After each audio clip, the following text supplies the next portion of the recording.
یی چې کا نانګ دای کا غیرات دای کا پښتو دو کا عزت دای کا نانګ دای کا غیرات دای کا پښتو دو کا عزت دای. په میاشت د ستمبر کښې په شپږم تاریخ جواد دی.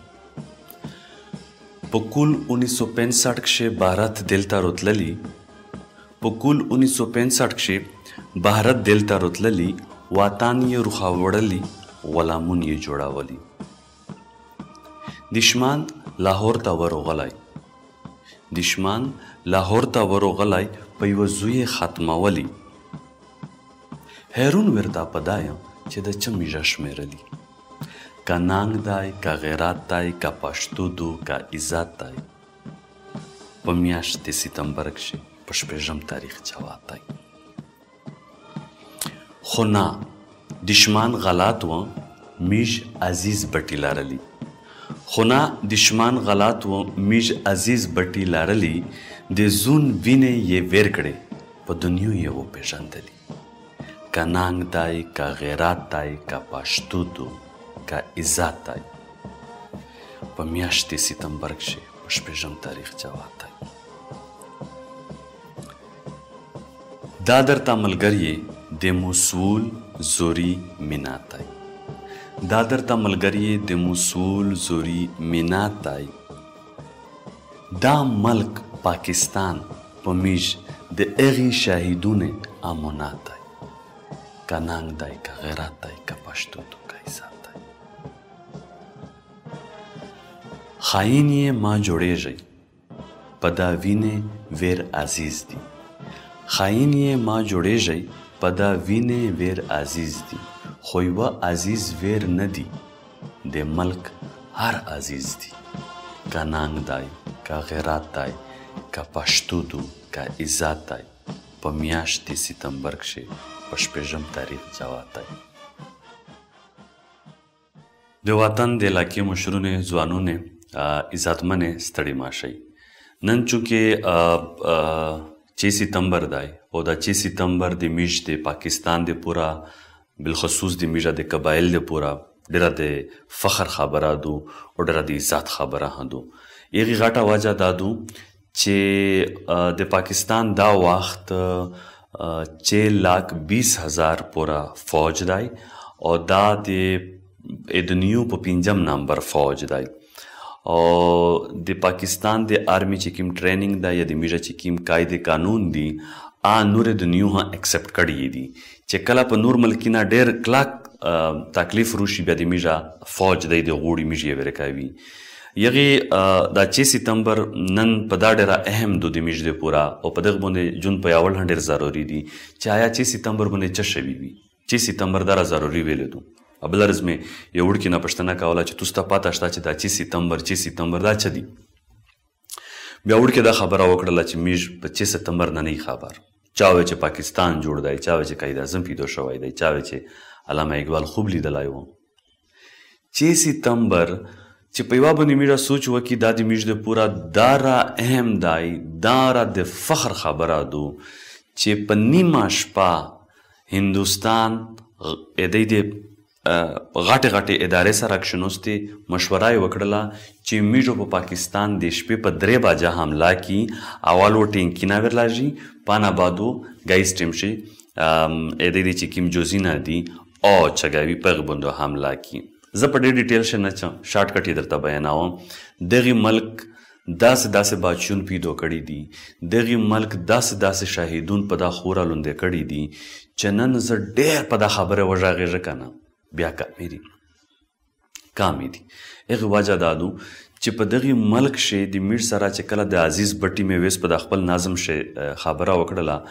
عزیز بټي یو داسې انسان و چې 3 ورځې یې ماړۍ نه وخوړله. دا یې د هغې ژونډه ورته وایي، د هغې یبې کناره وه نهر و، د دغې نهر په غوړه باندې دا یې 3 ورځې شیم نوست وه. هغې حولدارو ماړۍ ورته وروړله، هغو خوشاینونه ور په خوله کول، دو په دربینه شې یو دشمن کتلی.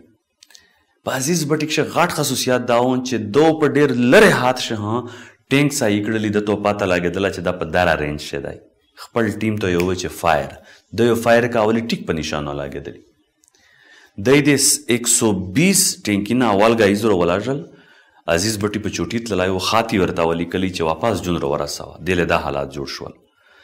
عزیز بټي روغللي د فایټ وکړي د هغې نیر په کناره ورته موجود د میش د نیوي چې کوم په هغې ټیم شي د نیوي چې کوم افسرون وي هغې هم خپل ته یو رای وکړل. د میژه چې کوم ایرفورس و جوزي حملې د میژه هغې د میژه جوزي نه حتی یور شول.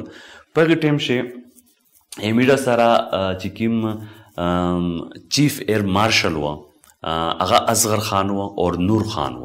نور خان چې کوم و د هغې په انډر کې شوه ټوله فضایه. دمره کمال یې په هغه جوی شی وکړلی چې په هغه شی ایم عالم دمره زیوت ښه فایټ وکړلی چې په یوه راونډ شوی چالور تیاری د انډیا اچولې ایم عالم. او بیا ورسره رفیق صدیقي و آی تینک دا و او ورسره ډېر ښه میژه فایټرون وي چې دوی د فایټ وکړلي په هغې شپه په هغې ورځې والله سریجې دا جنګ مسلسل شیري وه. د انډیا د طرفه نه جوزي نه هروتلل میژو اچول. د انډیا کې زمینی په مځکه کښې دوی د ټینکې سلسله شیري کړله چې د دې سره کوم ټینکي نه وي د دې سره 500 ټینکي نه وي. اولی ګایزې 120 ټینکي نه راواستل. د میژ سره لاس ټینکي نه وي. میژ په لاس ټینکي نه د دوی د 120 ټینکي نه ختم کړل. میژ عزیز بټي لرلی. عزیز بټي ته چې الله تعالی کیم کمال ور کړی و که نه نور خو افسرون وي خو د سره د میژ سره داسې یوه اساسه وه په هغې وخت چې دا یو د نیر په کناره باندې و په دربو نشي کتلي ده ته پاته لګېدله چې بی فایر ویس کوئ. په ډېر لرې حد شو ده ته پاته لګېده چې د مو د ټینک دا رینج دی په دره حد شا ټینک دی فایر کوئ. داسې شاهدون یوه لسمه ریج یې نیر په غوړه باندې ده په دربو نشي کتلي ټینک دشمن په خپل تعقب شو او فایر یې پرې وکړي په سینه یې ګوله یې ولګېده شهید شولي. بیا هم میژه د دې د 500 ټینکي نه په ژونده ورته وایي آی تینک په دغې کښې په دا چې میژه د دې د چې کوم انډیا او د پاکستان میژه سرګودا ایربیس و او د سرګودا نو د میژه دغه جوزي نه هچګېدل د ټینکي سلسله هم وه. په دا چې انډیا خو فیصله کړې وه چې میژو ګایز ناشته په جیمخانه شي کې لاهور شي. لاهور یې نیولي. د عزیز بټي دا غټه کارنامه ده چې د ټینکي سلسله ختم کړله او د خپل ټینکي نه تلیار جوړه کړله. د میژ ټینکي نه انډیا ته ووښتل. اول د دې د ټینکي نه 80 کیلومیټر تاروناتلي وي. میژ د عزیز بټي په وجه باندې ټینکي نه وویشتل. د میژه آرمي د دی د دننه ورنتله ټیک شوله. دی د دننه په دلي کښې دننه دی د ګایز مانجي نه وکړه د میژ ناشته یې راته وکړله. دا د پاکستان د آرمي په غوڼ نه غټه کارنامه وه. اوله سریجې جنګ کښې آخر کار میژه دی د علاقې هم ونیولې. دی د جرنیلو په هغې ټیم کښې ډي جي بخشي تاسو غوړ بریتینی دي د هغې خپل بیان دی. هغې خپله دا خبره کړې ده چې د پاکستان ټینکي نه دلی تاروناتل ګایز مانجي نه یې دله ته وکړه او دا په حقیقت معنې سره د میژه ټینکي ورته ورناتل ونیولي اجوی. یعنی زمې خبرې مقصد صرف دا دی د خپلې علاقې د خپلې مشرونې د میژ په پاکستان فوج چې په ټول نه ډېر تعداد میژ د قبایلې دی په ټول نه ډېره قرباني ورکړې دو او فخر په چار دی دا ملک دی خو میژ چې ملک نه دی هیڅ نشته دی. زه صرف دا وایم چې 6 سپتمبر یوه ډېره د تاریکي وله شپه وه چې کله یې حمله وکړله او بیا چې کله میژه فایټ وکړلي د میژه ډېر ښه ځوانون په دا کښې شهیدون شول لوړل. ایم عالم غوندې فایټر و د میژ سره رفیق صدیقي و میژ سره په هغه ټیم چې کوم فایټرون وي اجوزې خو چونکې اصغر خان چې کوم و په هغه ټیم کښې ایر چیف و چیف مارشل و په هغه ټیم کښې اصغر خان و او نور خان و. نور خان په قیادت کښې دی د ډېر ښه فایټ وکړلی د ټول ترتیب و.